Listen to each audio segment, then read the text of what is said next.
So, my uncle is a priest, and apparently can't deny when I ask him to bless something. So I now have a blessed laptop, blessed loaf of bread, and blessed underwear. I just asked him to bless this post, and he did. This post is officially the most holy post on Tumblr. Use it to banish sins from your dashboard. Ghost in the house. Get out. I will take you. Real estate agent. Chill, it's me, Ghost. Oh hey, have you sold it yet? Real estate agent. Obviously not, idiot. Psst, hey, Marilyn Monroe's image as a freewheeling sexpot was a carefully constructed lie. The real Marilyn Monroe was a roiling tragedy, and her life was an indictment of our society as a whole.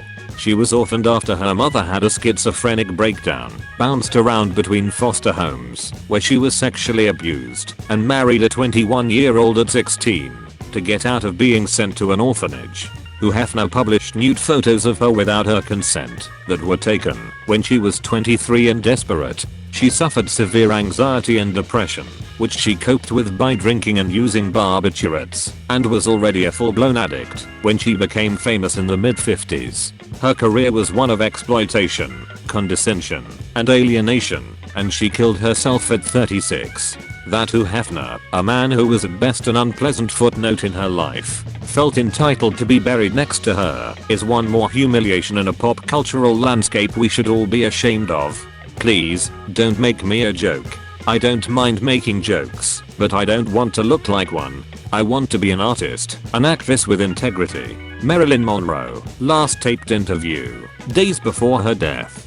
She deserved better than this. Can I just also say, in addition to all this, that I'm still pissed off about the fact that Joe DiMaggio swooped in and gave Marilyn a Christian funeral before her rabbi could return from a trip overseas? Cause that shiz fucked up. So many men who claimed to be in love with her, and not one could fucking respect her wishes, even in death. I've never fooled anyone. I've let people fool themselves. They didn't bother to find out who and what I was. Instead, they would invent a character for me. I wouldn't argue with them. They were obviously loving somebody I wasn't. Marilyn Monroe. Also, as one of the biggest Ella Fitzgerald fans, she literally helped desegregate her performances. Ella was not allowed to play at Macambo because of her race. Ella Fitzgerald. I owe Marilyn Monroe a real debt. She personally called the owner of the Macambo and told him she wanted me booked immediately, and if he would do it, she would take a front table every night. She told him, and it was true, due to Marilyn's superstar status, that the press would go wild. The owner said yes, and Marilyn was there, front table, every night. The press went overboard. After that, I never had to play a small jazz club again. She was an unusual woman, a little ahead of her times, and she didn't know it. Also, in August 1956, Monroe began filming The Prince and the Showgirl, with Laurence Olivier starring and directing. The production was complicated by conflicts between him and Monroe. He angered her with the patronizing statement, "All you have to do is be sexy," and his attempts to get her to replicate Vivien Leigh's interpretation. She became pregnant and miscarried during the production, which heavily worsened her depression and increased her drug abuse. Also, I will never forget watching a documentary about her once, and, speaking about her marriage with Arthur Miller, the narrator said, verbatim, America's brain had married America's body. Like, literally, because he was a famous writer, he was entitled to personhood. She, being an actress, and a beautiful woman, was reduced to being a body. I have never been more enraged with her portrayal in the media. If you want to be dismissive of her, literally come for you. She was also chronically ill her whole life. She suffered from endometriosis with pain so debilitating that a clause was written into her contracts accounting for the days when she would not physically be able to work during her periods. She was on courses of strong medication, had invasive surgery to try and limit the damage caused, and despite trying for a baby numerous times, suffered many miscarriages because of her condition. The miscarriages especially sent her into deep depression, since she desperately wanted to be a mother. There is speculation that the condition may have been one of the triggers in her drug dependency as well, because when you have endo, you will take whatever you can to stop it hurting.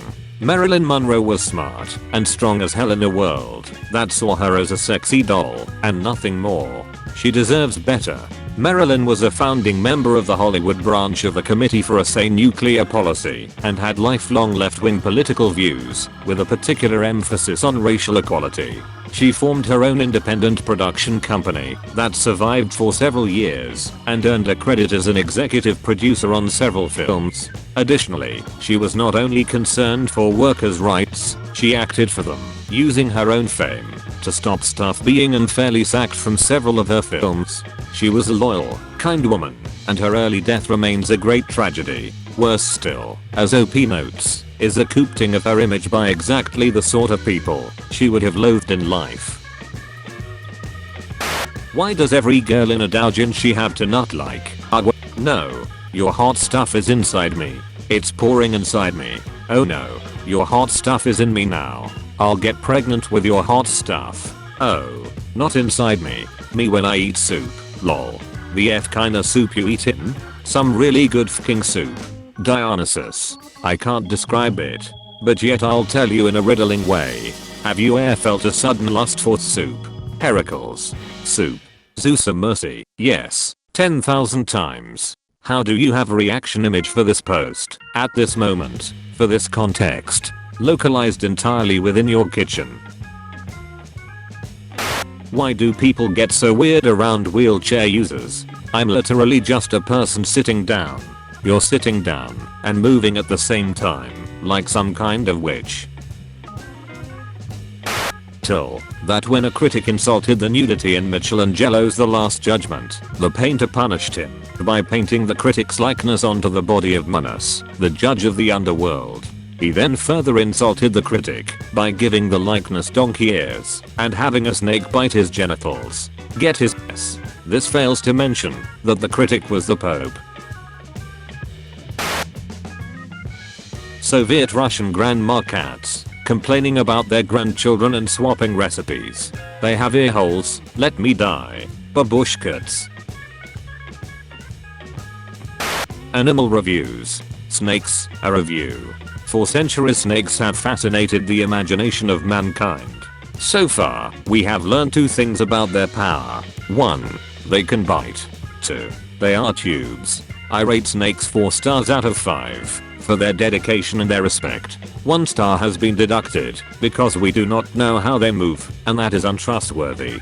Dedication. Respect. Untrustworthy. Birds, a review. Since the dawn of time, birds have mocked us. They eat our seeds and then go cack. As far as I'm concerned, birds have it coming. How do they fly? With the aid of devils. Nonetheless, I rate birds 3 stars for their athleticism and their handsomeness. 2 stars have been deducted for being worth more in the hand than in the bush. Athleticism. Handsome. Bush trickery. Turtles, a review. Turtles are very nice. 5 stars. Very nice. Badgers, a review. Badgers are very sad creatures that I do not give a damn about. They have never been there for me. All they do is dig and eat worms. One day they will dig themselves straight into hell, and no one will be sorry about it. I rate badgers 1 star for their screaming ability, which I can admire, but 4 stars have been deducted out of spite. Impressive yelling. Just awful. Spiders, a review. Don't let how spindly and leggy they are fool you. These little beasts will also bite the hell out of you, just for fun. Spiders are famous for dangling, tangling, and scrangling, and they do not sleep, and they cannot be kept out, and they cannot be killed. I rate them 4 stars out of 5 for putting the fear of God into the right people. 1 star has been deducted for over enthusiasm. Divine terror. Calm down. Ants, a review. The first thing you need to know about ants is that they have a little thing that you don't. It's called work ethic. Ants go and get things done while you sit on the couch and smoke weed. You want to lie around being a space cadet playing jumpy shooty bing bing wahoo video games, going nowhere with your life. Ants on the other hand are going everywhere, and they are getting into everything, like the syrup bottle or the juice pitcher. They are unstoppable, and that's the second thing you need to know about ants. The third thing you need to know about ants is that they are worth 5 stars for putting you to shame. Get your life together. Jellyfish, a review. Here I will make my case for the criminality of Jellyfish, who, in my humble opinion, and in the eyes of God, are all cowards. Jellyfish engage in horrendous behaviors, including murder and racketeering, and being partially see-through, perverts. Eerily they drift, corrupting the ocean. Their tentacles, delicate streamers, which sail behind them like parade ribbons, are instruments of sin. May these creatures all be arrested and arraigned, and may the courts find them guilty. I rate Jellyfish 2 stars out of 5. For their craftiness 3 stars have been deducted for contemptible behavior. Very sneaky. F them. Parasitic Roundworms, a review. No. Bat tables, a review. While they are not very bright, tables are world renowned for their loyalty and their strength. Though it should not be understated that they are extremely stupid, and I do not mean that unkindly, there is also a profound gentleness to them. Here many will say, but I stubbed my toe on a table. It nearly broke my dang toe clean off, which is what happens when you walk around making eye contact with people and breathing through your mouth like you're God. Tables are devices of humility and despise the prideful. I rate tables 4 out of 4 stars, 1 for each leg. Legs. Elephants, a review. Hell yeah. Big boys. I was taking this family's order, and the dad needed a second to decide, so I was chatting with his kids, and I was like, "Oh, are you guys twins?" And then a voice from under the table went, "You're close, mom." Then a third kid popped up, and did some karate moves at me, and the dad just looked so tired. So yeah, I met identical triplets today. This is the only correct way to handle being an identical triplet. Someone told my ex that, not a sex thing, he just disowned me, that I'm trans, and now he's threatening to come to work and make a scene, and I know I should be upset, but like, what's he gonna say exactly? And to whom? Because imagining a haggard and like leash-faced Pennsylvania construction worker barging through the grocery store, like, hey, that broad hip 5 feet 3 inches effeminate kid with a conspicuously bizarre name, who speaks in a cartoonishly affected caricature of masculinity ain't got no PP. You gonna buy scratch-off tickets from some kinda PP-less abomination, is wild. What's it going to accomplish? Or is he gonna call my manager? Hello, I'd like to report a fraud in your deli department. There is not sausage as advertised. What the F? Odds are he's more embarrassed of having a trans ex-kid than I'm of being outed at work. So what if go to his job and tell everyone I'm trans first? What then? Coward. That's such a power move.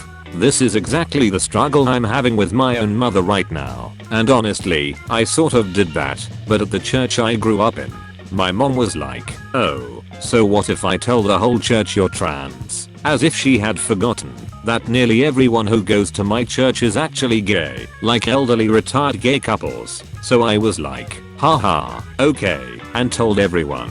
And lem just say, watching a 5 feet 2 inches, 87-year-old gay man stop my mother mid-sentence to say, "Actually, I think he prefers to go by Aiden now," was the biggest PP energy I've ever seen. Okay, so I'm in an airport, and this man comes and sits next to me and is on the phone and speaking Russian, which I know a little of, and he says into the phone in a very distressed voice that women ate my pomegranates, she doesn't deserve rights. And I'm crying. What happened to this man's pomegranates?